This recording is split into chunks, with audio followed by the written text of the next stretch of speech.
самом начале подземелья мы обнаруживаем Каджита по имени Кишарга, который пытается найти тайный проход в зал книжников. Когда-то давно он был Магнастилусом, предводителем культа песцов, которые занимались наблюдением за всеми планами Обливиона и документированием всего происходящего в нем. Глубоко под землей есть специальный разлом, через который песцы могли проникать в Обливион. Но разлом был не всегда стабилен и мог в любой момент закрыться, оставив их в Обливионе. И тогда Хермиус Мора даровал своим последователям особый артефакт – переходной посох. С помощью этого артефакта песцы всегда могли создать новый разлом и вернуться обратно в зал книжников. Но все в их жизни изменилось тогда, когда в их культ пришла Валинна. Разглядев ее талант, Каджит Кишарга сделал ее своей ученицей и поведал ей очень ценные знания о работе культа. Но при работе в Обливионе у них было одно главное правило – не вмешиваться в текущие события Обливиона. Все должно происходить так, как должно. Их работа заключалась только в том, чтобы документировать происходящее там, и все. И в один прекрасный день, после визита Валины в Обливион, она изменила правилам культа и решила вмешаться в его события. Но Кишарга строго-настрого запретил ей это делать, и тогда Валинна начала настраивать песцов против старого Магнастилуса. Заметив это, Кишарга решает на всякий случай спрятать от нее переходной посох. И наша группа с радостью соглашается помочь Каджиту. Пробравшись внутрь, усмирив несколько культистов, мы узнаем, что Валина с песцами ищут посох, и нашей целью становится именно он. Кишарга рассказывает, что он спрятал его в разломе мертвых земель, и секция разломов находится во внутреннем хранилище.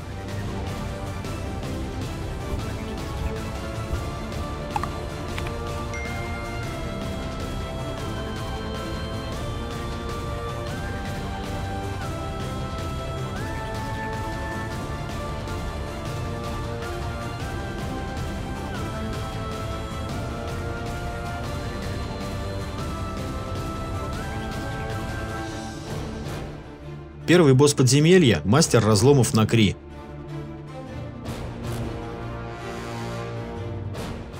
В начале боя и в дальнейшем Накри вызовет бурю книг на месте, где он стоит. Буря занимает не так много места, и избежать ее не составит проблем. Проблемы могут возникнуть во множестве ветерков, которые будут вылетать по кругу в разные стороны, нанося неплохой урон по области. Отличным решением будет танку вывести босса из бури подальше. В таком случае вы сможете без труда уворачиваться от небольших ветерков, исходящих из центра бури. При 80, 55 и 35% здоровья Накри призовет в центр комнаты большую парящую книгу. Над этой книгой будет отображена одна из 3 цветных рун. Каждая из рун связана с дополнительными атаками и эффектами, которые будут нацелены на игроков в группе. Зеленая книга создаст удар по площади под игроками, на которых нацелена. Атака следует за вами, но вы можете заблокировать ее, чтобы уменьшить урон. И еще лучше, просто приняв ее в кувырок в самом конце. Красная книга будет призывать иллюзии, которые необходимо прервать, чтобы не получить урон. Белая книга порождает белые иллюзии, которые будут атаковать игроков мощной атакой. Эта атака игнорирует уклонение и поэтому должна быть заблокирована. Эти эффекты будут повторяться, нанося каждый раз больше урона, пока кодекс не будет запечатан. Независимо от того, какой цвет у открытого кодекса, способ его закрыть один и тот же. Ваша задача – найти специальные книги в библиотеке и активировать их. Для того, чтобы понять, где находятся нужные вам книги, присмотритесь к самому кодексу. Раз в несколько секунд из него будут вылетать руны в сторону книжных шкафов и полок, где расположены нужные вам книги. Ваша задача – найти 2 книги. Обычно с этой задачей справляются игроки, наносящие урон.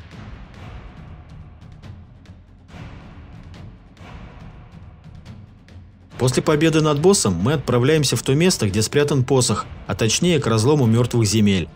Дойдя до портала, перед ним вы увидите 2 стражей. Один из них тут же бросится в атаку на Магнастилуса, отчего тут же погибнет, а вторым стражником является его бывшая ученица Мазанди, которую он взял после того, как Валинна потеряла его доверие.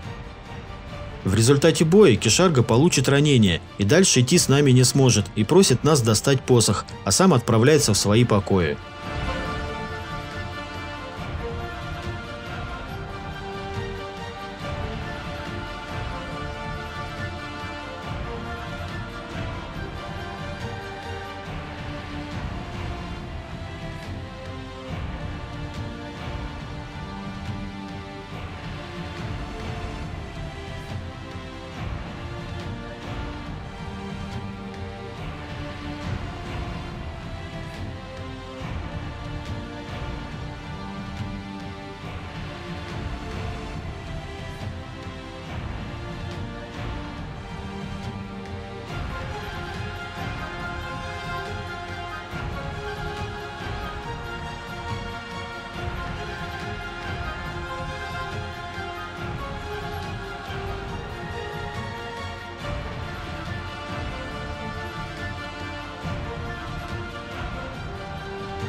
Пройдя дальше, мы приходим в нужное нам место, и между нами и саркофагом встает доэдрический разрушитель, который, со слов Мазанди, обладает колоссальной силой.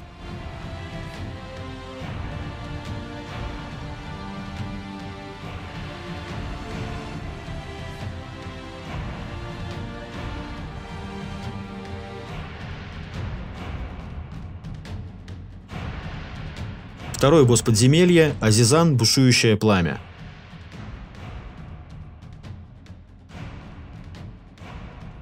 Время от времени Азизан будет зарываться в землю и появляться в другом месте, оставляя после себя большую горящую зону. Эти зоны будут сохраняться на протяжении всего боя, тем самым уменьшая область для боя. Будьте внимательны и следите за моментом зарывания босса в землю.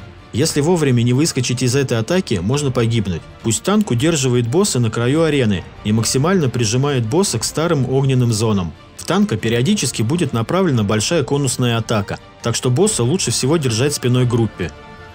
Также на протяжении всего боя будут появляться маленькие летающие существа. Поначалу они не опасны, но важно убить их, иначе их накопится слишком много, что может вызвать проблемы. Иногда они будут применять умение, атакующее вас большим количеством огня. Чтобы сократить урон, вы можете прервать эту способность. Примерно в середине боя босс переместится на середину комнаты и начнет применять пассивный удар по площади. Чем дальше вы от него отойдете, тем лучше. Когда атака закончит расширяться, всех игроков начнет тянуть к середине комнаты. Если вы вовремя не вышли из расширяющейся области, вы умрете. Если выбрались вовремя, вас все равно притянет, но отпустит на полпути к боссу. Ближе к концу боя босс создаст железного Атронаха, пусть танк сразу забирает его на себя.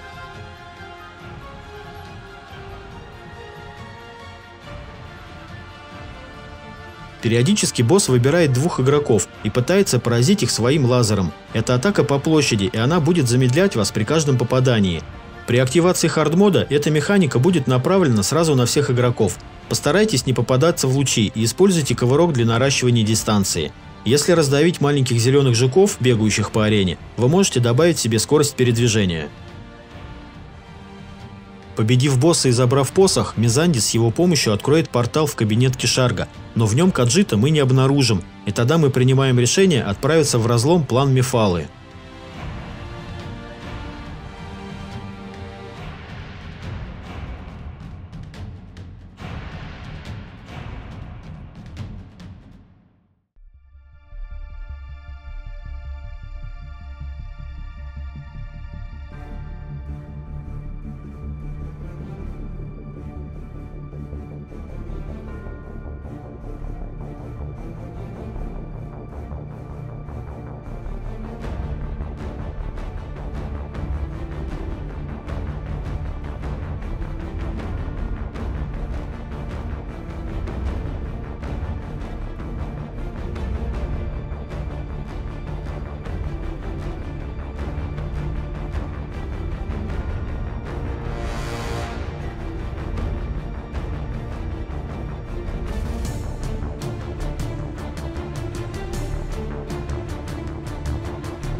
Пройдя через обитателей этого места, мы находим Валинну, Кишарга и огромного паука Ламихая. Увидев нас с посохом, Валинна говорит, что Кишарга ей больше не нужен и отдает его паукам. Финальный босс подземелья – Валинна и Ламихай. Это фазовый босс с большим количеством механик, игнорирование которых приведет вас к смерти. Бой будет разделен на 3 части. Бой с пауком до 50% его здоровья, бой с Валинной до 50% ее здоровья и последующее убийство паука, и финальная фаза с Валинной.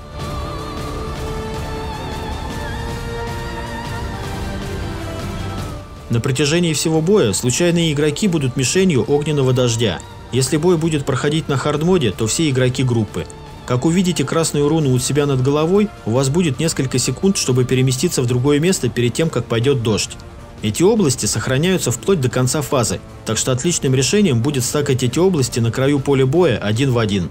Паук будет периодически становиться красным, нанося больше урона. В этот момент будет появляться ледяная область. Пусть танк заводит паука в эту область, что временно его заморозит и снимет все эффекты. Когда боссы достигнут определенного порога здоровья, они покинут комнату, и комната начнет заполняться огнем. Это переход на следующую фазу.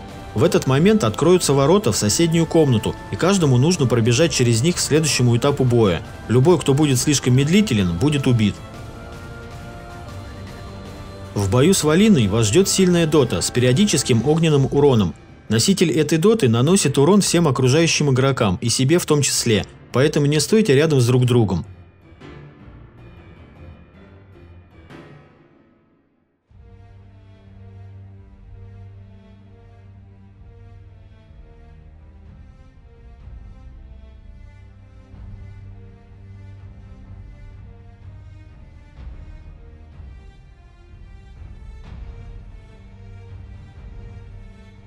Начиная со второй комнаты, вы начнете встречать пауков-ловцов. Они появляются по краям комнаты, хватают самого дальнего игрока в кокон и начинают притягивать его к себе. Убейте паука до того, как он притянет игрока к себе. В противном случае игрок умрет.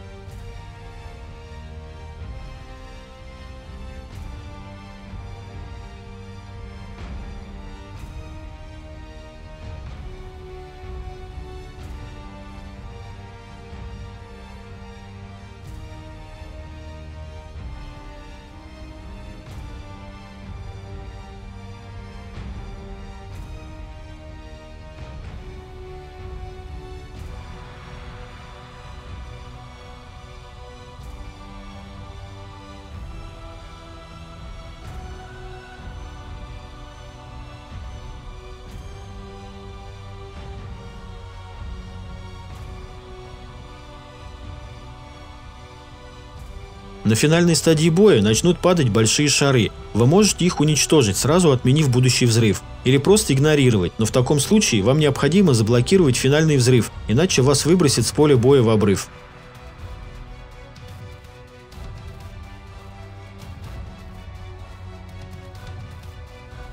Валинна время от времени будет выпускать огненную конусную атаку в танка. Она наносит очень большой урон, так что пусть танк держит босса спиной к группе.